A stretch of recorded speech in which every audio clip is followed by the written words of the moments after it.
नाज़रीन कराम, आज की इस कहानी में जाम सादिक की रुदादे जिला वतनी बयान करेंगे। ज़िंदगी में उन्होंने अपनी जिला वतनी का एक तवील इंटरव्यू भी दिया हुआ है। याद रहे नाज़रीन कराम, जाम सादिक सूबा सिंध के 20वें वज़ीर आला रहे थे। अस्सलामुअलैकुम, मैं हूं वासिफ अली और आप देख रहे हैं यूट्यूब चैनल। जिस भी मेरे दोस्त ने मेरे चैनल को सब्सक्राइब नहीं किया उससे गुजारिश है कि वो मेरे चैनल को सब्सक्राइब ज़रूर करें ताकि मेरी न्यू आने वाली वीडियो आप तक सबसे पहले पहुंच सकें। तो चलिए टाइम को वेस्ट किए बगैर इस वीडियो को भी हम स्टार्ट करते हैं।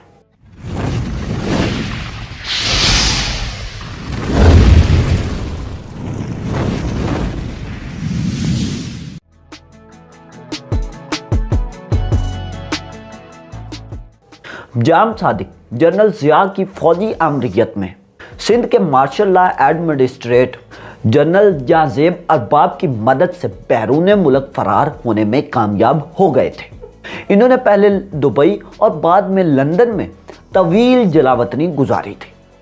जाम सादिक बताते हैं कि जनरल जाज़ेब अरबाब ने इन्हें अपने एतमाद में लेकर ये बताया कि जनरल ज़िया इनसे भुट्टो के बारे में कोई बयान लेना चाहते हैं और इसकी बना पर भुट्टो ख़ानदान को रुस्वा करना, इनकी ख़ानदानी जायदादें और ज़मीनों को मुतनाज़ा बनाना, तकसीम करवाकर फूट डलवाना चाहते हैं।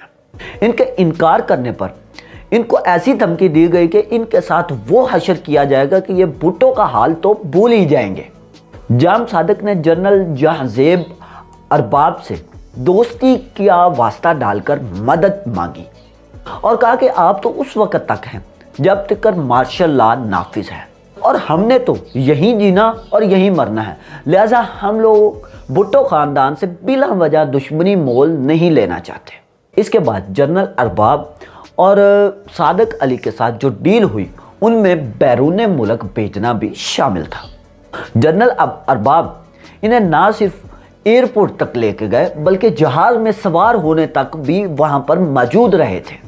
नाज़रीन कराम, मैं आपको ये बताता चलूँ कि सिंध के साबका वज़ीर आज़म जाम सादिक अली ने ये इंटरव्यू सिंध के सेक्रेटरी इत्तलात अली अहमद बरोही के जारी करदा पर्चे लतीफ़ डाइजेस्ट को दिया था। ये इंटरव्यू शाया हुआ था या नहीं, मगर इसकी कापियाँ सरदार कुरैशी जैसे सहाफ़ियों तक पहुँच गई थी।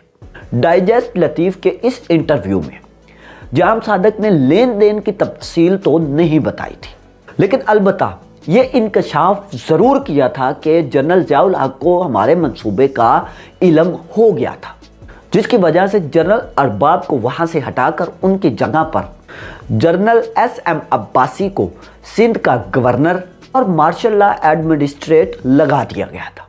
नाज़रीन कराम, जाम सादिक बताते हैं कि बैरून मुल्क पहला पड़ाव दुबई में डाला, जहाँ के हुक्मरान एक तो भुट्टो के ज़ाती दोस्त थे और कुछ तो इनके अपने बाअसर शुएख के साथ गहरे मरासम भी थे, जिनकी वजह से इन्हें वहाँ पर क़याम करने में किसी किस्म की मुश्किल का सामना नहीं करना पड़ा था। पाकिस्तान से सप्लाई लाइन फ़िलहाल बहाल थी। जल्दी जनरल अब्बासी की ज़ेर क़यादत सिंध की मार्शल लॉ इंतज़ामिया ने वो सप्लाई लाइन भी काट दी थी और शुएख पर यह दबाव डालना भी शुरू कर दिया कि वो जाम सादिक को पाकिस्तान के हवाले कर दें। इन्होंने ये तो नहीं किया कि जाम सादिक को पाकिस्तान भेज दिया जाए, बल्कि लंदन जाने में इनकी मदद ज़रूर कर दी। बकौल जाम सादिक के अल्लाह के आसरे ये लंदन भी पहुंच गए थे, जहां इनकी तरह भुट्टो के एक करीबी साथी गुलाम मुस्तफ़ा खर पहले से ही जिला वतनी की ज़िंदगी गुजार रहे थे। वो भी जाम सादिक की तरह एक रईस आदमी थी और फिर उनकी सप्लाई लाइन भी नहीं बंद थी, इसलिए वो खुला खाते और ठाठ से रहते थे। जाम सादिक ने जब इनसे राब्ता किया तो मुस्तफ़ा खर ने खुले दिल से इनका इस्तकबाल भी किया, अपने साथ रखा और खूब ऐश भी करवाई। कुछ अर्सा तो इन दोनों ने बहुत मज़े किए, लेकिन एक दिन अचानक ये खबर मिली कि मुस्तफ़ा खर साहब की भी सप्लाई लाइन काट दी गई है और ये सड़क पर आ गए हैं। इन्होंने जाम को सारी सूरत हाल से आगाह किया और अपने इंतज़ाम करने का भी कह दिया, क्योंकि अब वो खुद किसी और के रहमो करम पर थे और इनकी मदद करने से वो कासिर थे। नाज़रीन कराम, यहां पर कहानी में एक नया मोड़ आ जाता है। मुस्तफा खर के घर से निकल जाने के बाद जाम सादक नाक की सीध में ही एक तरफ चढ़ पड़े थे। कोई घंटा चलने के बाद थक कर ये चूर हो गए थे। सड़क के किनारे पर एक पब्लिक पार्क नजर आया। सोचा वहीं पर बैठकर खुदकुशी के बारे में कोई प्लानिंग कर ले। आकर एक बेंच पर बैठ गए। थकावट से जिस्म टूट रहा था। सामने वाली बेंच पर एक मामर जोड़ा बैठा हुआ धूप को सेक रहा था।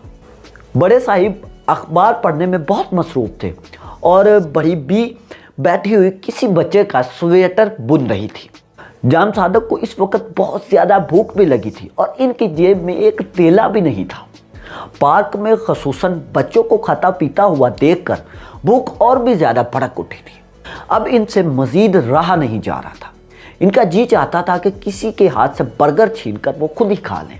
इन्होंने देखा कि वो ममार जोड़ा वहाँ से जाने लगा तो अखबार और एक थैला वहीं पर छोड़ दिया है। जाम सादक के बकौल उन्होंने लपक कर देखा तो उस थैले में बर्गर के बचे हुए 2 टुकड़े मौजूद थे और कुछ साथ में फ्राइज भी मौजूद थे जो इन्होंने झट से जाकर खा लिए थे। पेट में कुछ गया तो वो फिर टेक लगाकर आराम से बैठ गए और अखबार पढ़ने लग पड़े। अचानक इनकी नज़र अखबार में बनी एक तस्वीर पर पड़ी जिसने इनके लंदन में रहने के लिए आसानी पैदा कर दी। वो तस्वीर किसी और की नहीं, आगा हसन आब्दी की थी, जिसमें वो लंदन में ही किसी तकरीब से खुताब कर रहे थे। इनकराम याद रहे कि आगा हसन आब्दी पाकिस्तान के मुमताज़ बैंकर और समाजी खिदमतगार थे।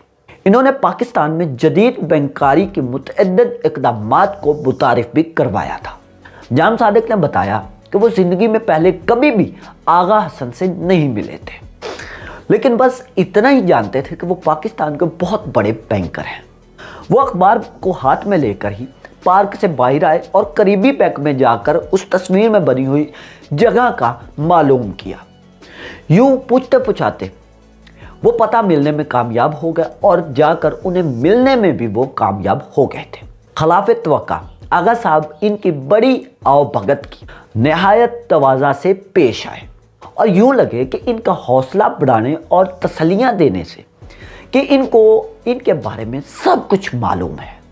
नाज़रीन किराम, किस्सा मुख्तसर आगा हसन आब्दी की दी हुई रकम से सादक अली ने लंदन में वो घर खरीदा जो बाद में गैर सरकारी सिंध हाउस के नाम से मशहूर हो गया था और वहाँ पर इनकी तरह दर दर ठोकरें खाने वाले पाकिस्तानियों और सिंधियों की वो पनाहगाह है।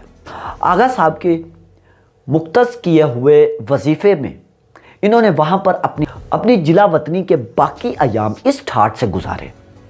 कोड़ों की सज़ा और जेल की सोबतों से डर कर भागे हुए दर्जनों लोगों ने भी इनके साथ वहाँ पर ठाठ से ज़िंदगी गुजारी थी। जाम सादक ने अपनी ज़िंदगी के आखिरी हिस्से में जो सियासी किरदार निभाया वो बिलाशुबा इंतहाई शर्मनाक और काबिल नफरत है। लेकिन इनका ये इंटरव्यू पढ़कर यह मालूम हुआ कि ख़ानदानी शराफत छुपे नहीं छुपती और बुरा आदमी भी कभी आला ज़र्फ़ी का मुजाहरा कर बैठा। जिला वतनी गुजारने के बाद जब जाम सादिक वापस वतन लौटे थे तो वापस से वो सिंध के वज़ीर आला मुंतखब हो गए थे। जाम सादिक चाहते तो आगा हसन आब्दी के एहसानात ना मानते और भूल जाते, बल्कि ना सिर्फ खुले दिल से उन्होंने इन एहसानात को माना था बल्कि लोगों के सामने इस वफादारी का एतराफ़ भी करके गए थे। नाज़रीन किराम, जाम सादिक की वज़ारत आला के दिनों में ही जब आगा साहब बैंक से अलहदगी अख्तियार करने के बाद मरीज़ कल्ब की वजह से कराची की किसी हॉस्पिटल में दाखिल थे तो जाम सादिक अली इनसे मिलने के लिए गए। वो इन्हें देखकर बहुत खुश हुए और वतन वापसी और वज़ारत आला मिलने पर इन्हें मुबारकबाद भी दी थी। इजाज़त मांगते हुए जब जाम सादिक ने अपनी रकम को आगा हसन को वापस लौटाने की कोशिश की तो उस वक़्त आगा साहब ने यह जवाब देते हुए कहा कि मैंने ये रकम तुम्हें वापस लेने के लिए नहीं दी थी, इसे अपने पास ही रखो और अगर अपनी तरह ही किसी को बुरे हालात में जकड़े हुए पाओ तो उसे ये रकम दे देना, मैं समझूंगा कि तुमने मुझे वापस लौटा दी। नाज़रीन किराम, आज के लिए सिर्फ इतना ही। आपको ये वीडियो कैसी लगी आप कमेंट सेक्शन में मुझे अपनी राय का इजहार कर सकते हैं اور اگر آپ کو میری نیو ویڈیوز چاہیے تو آپ میرے چینل کو سبسکرائب کرنا نہ بھولیں، ساتھ میں بنے ہوئے بیل آئیکن کو بھی پریس کریں تاکہ میری نیو آنے والی ویڈیو آپ تک سب سے پہلے پہنچ سکے۔ تو ملتے ہیں کسی نیو ویڈیو میں، تب تک کے لیے آپ اپنا اور اپنے چینل کا خیال رکھیں۔ اللہ حافظ۔